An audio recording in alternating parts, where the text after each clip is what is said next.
जय माता की, जय गुरुवर की, वंदे मातरम। मित्रों, मैं हूं वीरेंद्र सिंह। आप लोग देख रहे हैं समाधान न्यूज़ 24। आपका बहुत बहुत अभिनंदन और आपको बहुत बहुत शुभकामनाएं, क्योंकि पीछे जो परसों मैंने वीडियो डाला था उस वीडियो पर आपने बहुत अच्छा रेस्पॉन्स दिया, देखा आपने। लेकिन मेरा निवेदन ये है कि अगर आपको विचार अच्छे लगते हैं तो उनको लाइक अवश्य किया करें। परमहंस योगीराज शक्ति पुत्र जी महाराज के चिंतनों की अग्रिम कड़ी में आज मैं आपको परमहंस योगीराज शक्ति पुत्र जी महाराज के वो विचार सुनवाने जा रहा हूँ जिन विचारों को सुन करके आपके जन्मों जन्मों के बहुत सारे प्रश्न होंगे, बहुत सारे संस्कार होंगे, आपके जीवन की दिशा धारा बदल जाएगी। मित्रों, हर व्यक्ति के जीवन में उतार चढ़ाव आते हैं।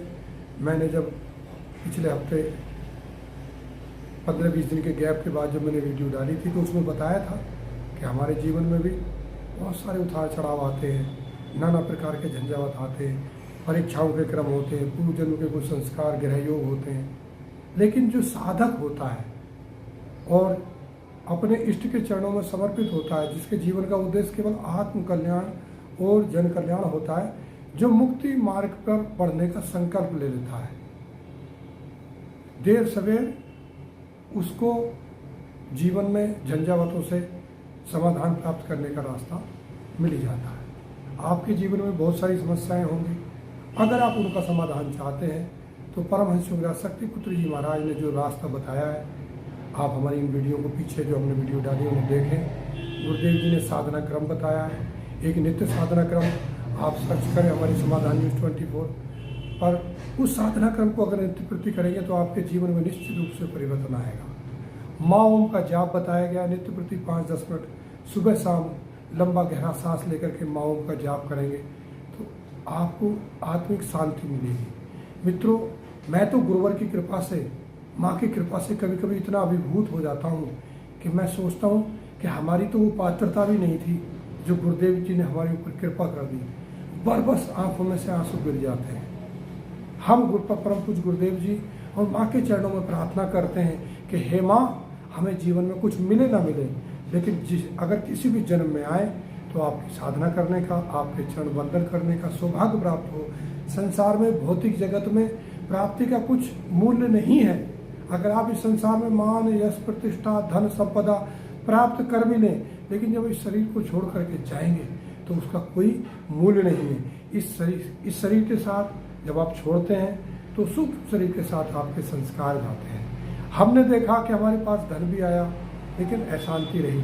लेकिन जब परम पूज्य गुरुदेव जी की कृपा हुई, जब उनके चिंतनों को सुनते हैं, जब उनके सानिध्य को प्राप्त करते हैं, उनके शिविरों में जाते हैं, उनके द्वारा जो प्रदान किए गए क्रम हैं उन क्रमों में भाग लेते हैं तो जीवन में असीम आनंद, असीम तृप्ति मिलती है। आत्मा कहती है यही तो रास्ता चाहिए था हमको, जो मिल गया।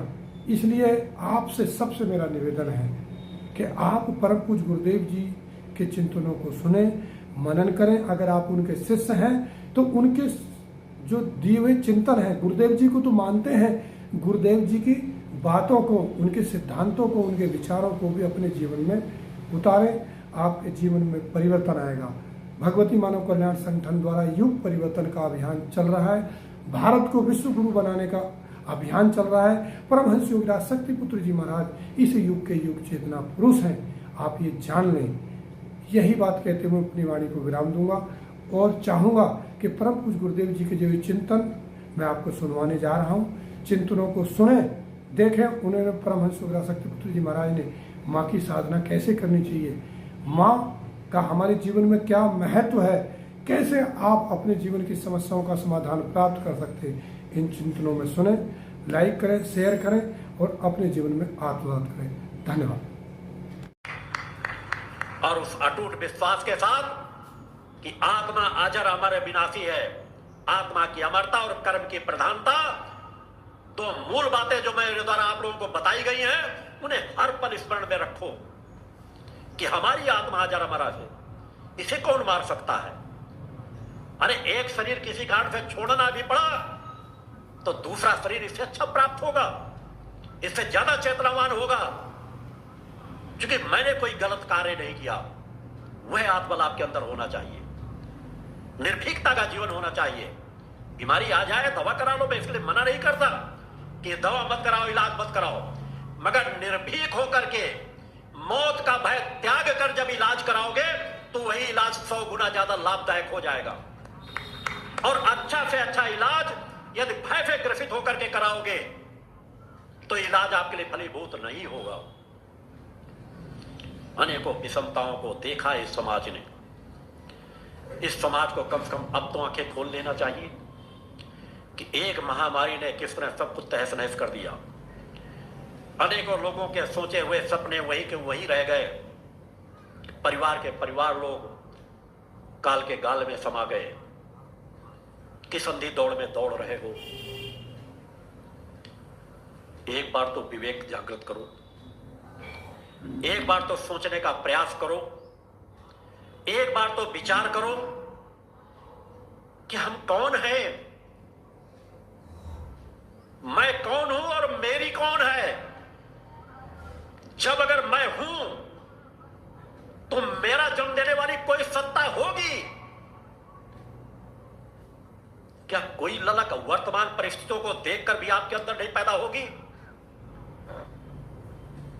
कि क्या हम इसी अंधी दौड़ पर दौड़ते रहें, या इन परम विषम परिस्थितियों में जिसे देवादेव मां कहकर पुकारते हैं, जिसके विषय मेरे द्वारा कहा गया है कि आपकी आत्मा की मूल जननी माता भगवती आदि शक्ति जगजननी जगदम्बा है। तो उनकी निष्ठा विश्वास से भक्ति करो, उनकी आराधना करो, और भक्ति आराधना उथली ना हो, दिखावे की ना हो। भक्त की एक ऐसी पराकाष्ठा प्राप्त करो जहां पर कहीं पर भी संशय न हो, जहां पर कहीं पर भी पीछे लौटने की गुंजाइश न हो। क्योंकि जो सत्य है, जो मेरी अपनी है, उसके नजदीक बढ़ने में मैं रुक जाऊं तब तक जब तक उसे प्राप्त न कर लूं, यह मेरी अज्ञानता होगी। वह विराट सत्ता की कृपा से दूर रहूं, यह समाज की अज्ञानता होगी। एक सोच के धरातल में कि एक बार तो अपने पतन का निर्णय करो कि हमें रोकना है। हम उन ऋषियों मुनियों के संवाहक हैं जिन्होंने इसी धरती पर अपनी साधना तपस्या के बल पर असंभव से असंभव कार्यों को संभव करके दिखाया है। तुम उन्हीं पूर्वजों के वंशज हो जहां पर अनेकों साधक और साधिकाएं तपस्या करके राम और कृष्ण जैसी पवित्र आत्माओं को अपने घरों पर अपनी कोखों से जन्म दिलाया है। तुम उन्हीं के वंशज हो जहां पर अनेकों वीर वीरांगनाएं पैदा हुई हैं। तुम उन्हीं के वंशज हो जो अपनी आन बान और शान के लिए जौहर कर जाती थी।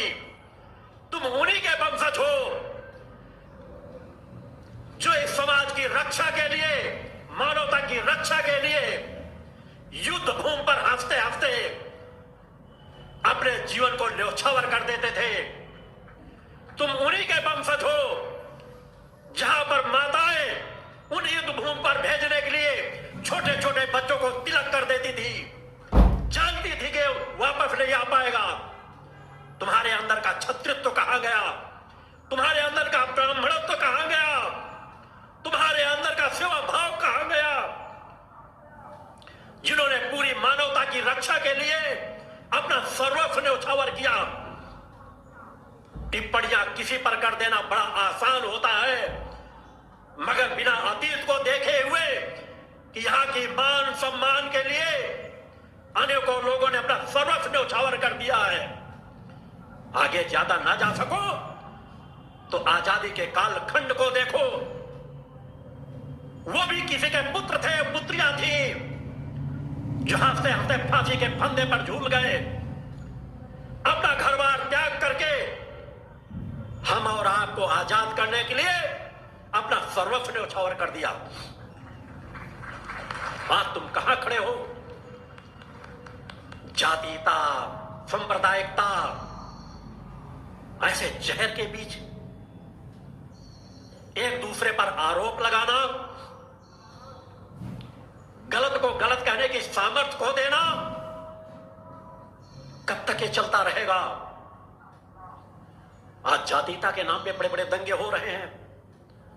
क्या उस कालखंड में हमारे किसी ज्ञानी ऋषि मुनि ने कभी भी कोई जातीयता का भेद नहीं किया? ऋषियों के उस समूह में हर जाति के, हर समाज के उच्च श्रेष्ठ ऋषि पैदा हुए हैं, जिनको समान भाव से स्थान प्राप्त होता था। इतिहास को पढ़ो, जानो, क्योंकि बहुत कुछ समाज से जो छिपाया गया, समाज को नहीं जानने दिया गया, जब तक समाज उसे नहीं जानेगा, समाज ऐसे अंधकार में डूबा रहेगा कि उनके अंदर की आत्मचेतना कभी जागृत नहीं होगी। अपने स्वयं को पहचानने के लिए अपने इतिहास को भी जानना पड़ता है और अपने स्वयं को भी जानना पड़ता है। स्वयं को जानने के लिए आचार विचार व्यवहार में परिवर्तन करना पड़ता है, ध्यान साधना तपस्या करनी पड़ती है, और अपने इतिहास को जानने के लिए कुछ वक्त देना पड़ता है, उन्हें देखने समझने पढ़ने के लिए। उस इतिहास को भी देखना पड़ता है